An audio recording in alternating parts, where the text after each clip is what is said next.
आपण पाहत आहेत संध्याकाळच्या बातम्या। राज्य सरकारमधील मंत्री शेतकऱ्यांबद्दल अगदी सहानुभूती दाखवताना दिसतात, पण प्रत्यक्षात मात्र शेतकऱ्यांवरती महावितरण सुलतानी पद्धतीने कारभार करतोय। औरंगाबाद जिल्ह्यातील अनेक ठिकाणी महावितरणने चक्क डीपी बंद केल्याचं समोर आलंय।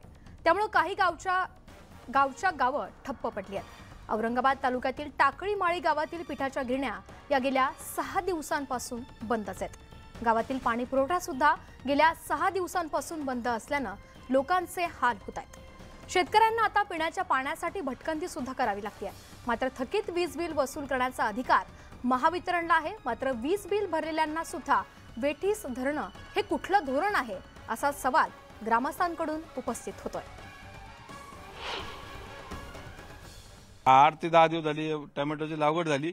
माझ्याकडे नर्सरीतलं त्या आणलेल्या रोपाची किमतीचं पावती आहे। याला खर्च झाला जवळपास 40 ते 50 हजार रुपये खर्च झाला। एमएससीबीने लाईट पूर्ण बंद केली। मी हातात झालो। शेवटी बिल भरलं। बिल भरून सुद्धा ते मला लाईट द्यायला तयार नाही। त्यांना सांगितलं मला लाईट द्यायला नाही तर माझं सगळं रोप जळून चाललं। कुठपर्यंत आता त्यांना एमएससीबीला इथं आणून सुद्धा दाखवलं, पण ते म्हणतो मला वरिष्ठ कार्याचा आदेश आहे, मी काही लाईन जोडणार नाही। 80% बिल आले। आम्ही तर आता हताश होऊन आता एकदम बसून राहिलेलो आहे। काहीच करायला तयार नाही आम्ही।